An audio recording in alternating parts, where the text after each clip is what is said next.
Adinda! Hai, apa you mau? Saya mau review motor you, boleh ya? Bagi saya satu sebab kenapa you perlu review motor saya. Sebab you cantik. Sebab you comel. Sukalah perempuan pakai superbike. Style tu! Bos jangan bukan-bukan. Saya buka file atas bos, baru bos tahu nanti. Nah, cepat.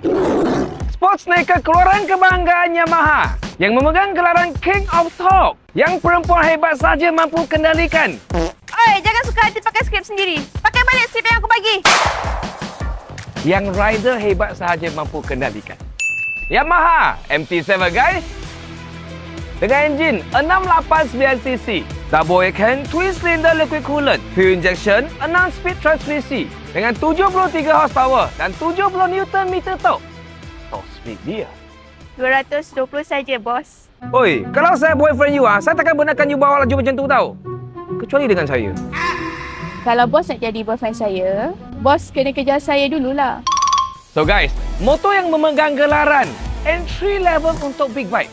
Motor ini pakai spoiler 17 inci, tanpa di depan, dah pasang fog slider, single disc belakang, tayar petak, bukti owner tak laju pun.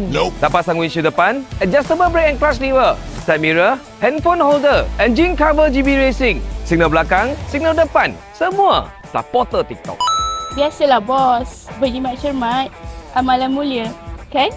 So guys, benda yang saya suka atas motor ini, dah pasang damper matrix, meter digital ada berkat, dah pasang engine guard, quick release tank cap, ada strong brake walaupun mungkin tak ada benda yang perlu diprotek. Racing footrest, lepas tukar exhaust 4 system, akar Provic original, 5 U-turn, inilah bunyi dia.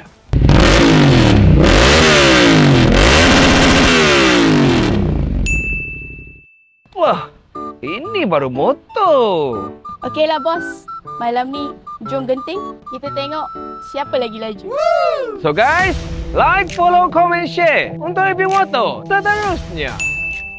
Bos, tak berani ke naik genting dengan saya? Saya takut you tak dapat tangkap saya lah. Sembang kari.